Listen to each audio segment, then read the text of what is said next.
Hello students.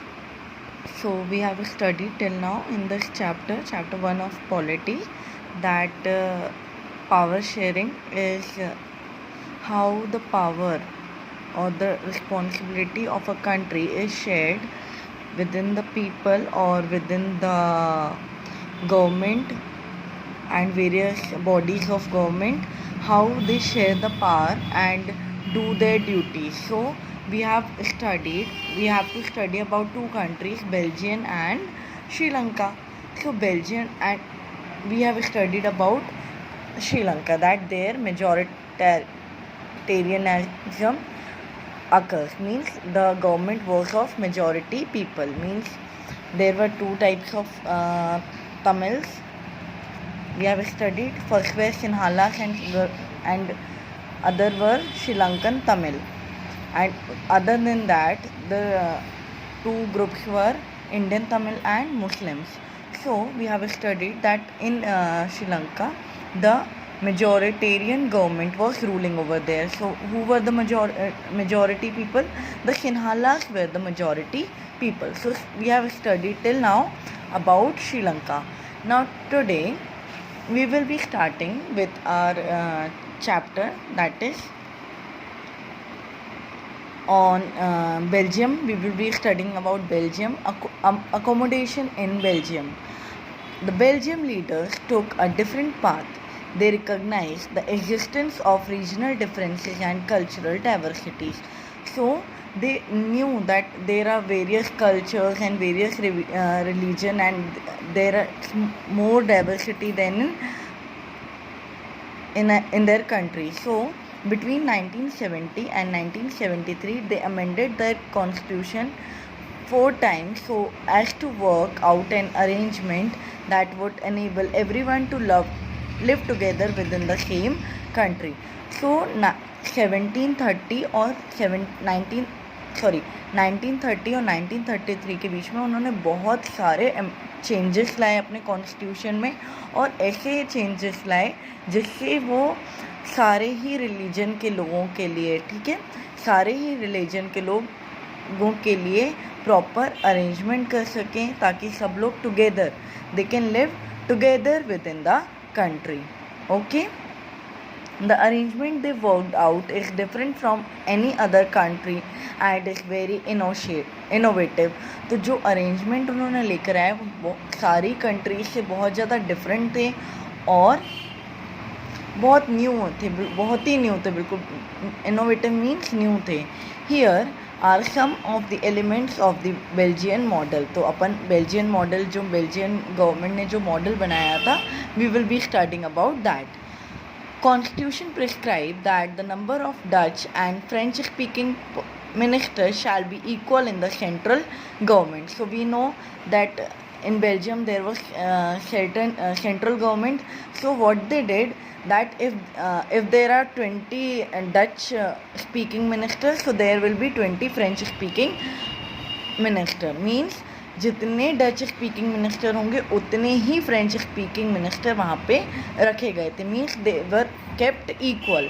Some special laws require the support of majority of members from each linguistic group. और कुछ special law बनाए गए थे जो किसको दिए गए थे, किसके सपोर्ट में दिए गए थे, मेजॉरिटी ऑफ पीपल. मीन्स एक ही लैंग्वेज, जो एक ही ज़्यादा बोलने वाली लैंग्वेज थी, उन ग्रुप को थोड़े से स्पेशल लॉज बनाए गए थे उनके लिए, उनके सपोर्ट के लिए. Thus no single community can make decision unilaterally. ताकि कोई भी एक सिंगल कम्युनिटी सारे डिसीजन ना बनाए, सभी के पास पावर्स हो डिसीजन मेकिंग की. Many powers of the central government has been given to state government of the two regions of the country. और बहुत से power, means many powers were given of the central government. Central government के पास आप लोगों को पता है बहुत सारे पावर्स होते हैं, तो वैसे ही पावर स्टेट गवर्नमेंट को भी दिए गए कंट्री के, ताकि स्टेट गवर्नमेंट और सेंट्रल गवर्नमेंट के दोनों के पास ही प्रॉपर पावर्स हों. The state government are not subordinate to the central government. और स्टेट गवर्नमेंट हमेशा ही सेंट्रल गवर्नमेंट के अंडर में ना रहे, सबऑर्डिनेट ना रहे, उनके अंदर में उनको झुकना ना पड़े, तो इसलिए दोनों को ही, स्टेट गवर्नमेंट को भी और सेंट्रल गवर्नमेंट को भी प्रॉपर पास दिए गए थे. Brussels has a separate government in which both the communities have equal representation. So Brussels is a city over there. आप लोगों ने पढ़ा है, ब्रुसेल वहाँ की कैपिटल सिटी है. तो वहाँ पे भी दोनों कम्युनिटीज़ की, ठीक है, दोनों कम्युनिटीज़ की गवर्नमेंट को, फ्रेंच और डच, दोनों कम्युनिटीज़ को इक्वल रिप्रेजेंटेशन दिया गया था. The French-speaking people accepted equal representation in Brussels because the Dutch-speaking community has accepted equal representation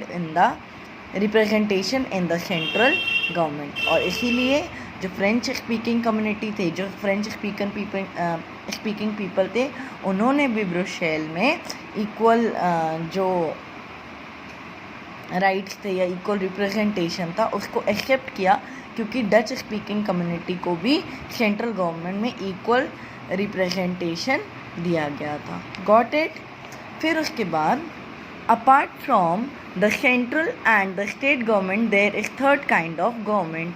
so there were 3 types of, like in India we have 2 types of government, central government and state government. Similarly, apart from central and state government, there is third kind of government, the community government, is elected by the people belonging to one language community. तो फिर एक third type की वहाँ पे government होती थी, community government, जो communities आपस में मिल के गवर्नमेंट बनाती थी. That was known as community government. is elected by people belonging to one language community, Dutch, French and German speaking. तो डचेस की एक अलग कम्युनिटी थी, फिर उसके बाद फ्रेंच की एक अलग कम्युनिटी गवर्नमेंट थी, और जर्मन की एक अलग कम्युनिटी गवर्नमेंट थी. No matter where they live, और वो जहाँ भी कंट्री के किसी भी पार्ट में थे, बट वहाँ पे एक प्रॉपर उनकी कम्युनिटी गवर्नमेंट बनाई गई. This government has the power regarding central cultural, educational and language related issue. तो इस गवर्नमेंट के पास क्या क्या पावर थी? कल्चरल, अपना कल्चर बचाने की, एजुकेशन की, how what education they will be giving to their people, and language related issue, means which language they have to make the central language or which language is the official language. So these were the things that were under this community government. Okay, you might find that Belgian model very complicated. It indeed is very complicated. तो आपको अभी अपन ने पढ़ा कि इतने सारे amendment थे constitution में बेल्जियन मॉडल में, वो बहुत ज़्यादा कॉम्प्लिकेटेड था, और वो है भी कॉम्प्लिकेटेड. किसी भी कॉन्स्टिट्यूशन में 3 टाइप की गवर्नमेंट नहीं होती है, और हर पावर कम्युनिटी बेस्ड या लैंग्वेज बेस्ड नहीं होते हैं, बट बेल्जियम में ऐसा था. But this arrangement have worked well so far. तो अभी तक अगर देखा जाए, गवर्नमेंट की बात की जाए, तो बेल्जियम में जो ये कॉन्स्टिट्यूशन अमेंडमेंट बनाए गए थे, ये अभी तक बहुत अच्छे से काम कर रहे हैं. They help to avoid civic strife between the 2 major communities and a possible division of the country on linguistic lines. तो उसने बहुत ज़्यादा बचाया, ये जो कॉन्स्टिट्यूशन है इनका बेल्जियम का, उन्होंने बहुत ज़्यादा बचाया है ताकि बेल्जियम के लोगों को कि लैंग्वेज बेसिस पे कंट्री डिवाइड ना हो जाए, या कल्चरल बेसिस पे कंट्री ना डिवाइड हो जाए. इसलिए जो कॉन्स्टिट्यूशन है वहाँ का, वो बहुत अच्छा है. उस कॉन्स्टिट्यूशन ने सारे ही अलग अलग लिंग्विस्टिक पीपल को, लैंग्वेज बोलने वाले पीपल को एक साथ जोड़कर रखा है. When many countries in Europe came together from the European Union, Brussels was chosen as the headquarters. तो जब यूरोप की बहुत सारी कंट्रीज एक साथ हुई, तो यूरोपियन यूनियन का जो हेडक्वार्टर बनाया गया वो ब्रुसेल को बनाया गया. All right. So now this is my question from you is, what do you learn from the 2 stories of Belgium and Sri Lanka? You can tell me in the voice note after seeing this video. All right, so this you have to tell in your own words. Now I am telling you, both are democracies. अपन ने देखा दोनों ही countries क्या हैं, democratic हैं. एक में majority जो people है, मेजॉरिटी ऑफ पीपल सिन्हालास हैं, they are the ruling party. And in Belgium the rights और the equality constitutional equality is given to both French and Dutch and even German, right? Yet they've dealt with the question of power sharing differently. In Belgium, the leaders has realized that the unity of the country is possible only by respecting the feelings and interests of different communities and religion. So that only I told you that in Belgium, the leaders have realized that unity of the country is possible only by respecting the feeling and interest of different communities and religion. तो Belgium में जो leaders थे उनको समझ में आया कि अगर कंट्री में यूनिटी बना के रखना है तो सारे ही लोगों के फीलिंग्स को, कल्चरल इमोशंस को रिस्पेक्ट करना पड़ेगा, सारे रिलीजन्स और कम्युनिटीज़ को रिस्पेक्ट करना पड़ेगा. Such a realization resulted in mutually acceptable arrangement for the sharing power. तो इससे क्या हुआ, सब म्यूचुअली सबके बीच में अंडरस्टैंडिंग हुई and they are ruling the countries very nicely. Sri Lanka shows us a contrasting example.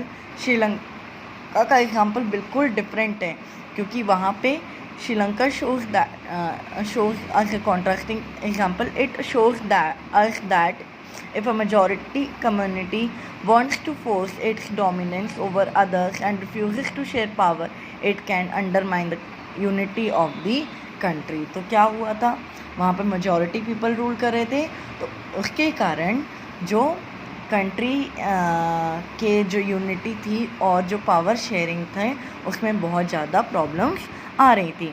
So now there is a question for you, that what you have learned, what do you understand from the last two stories that we have studied till now in this chapter. Okay.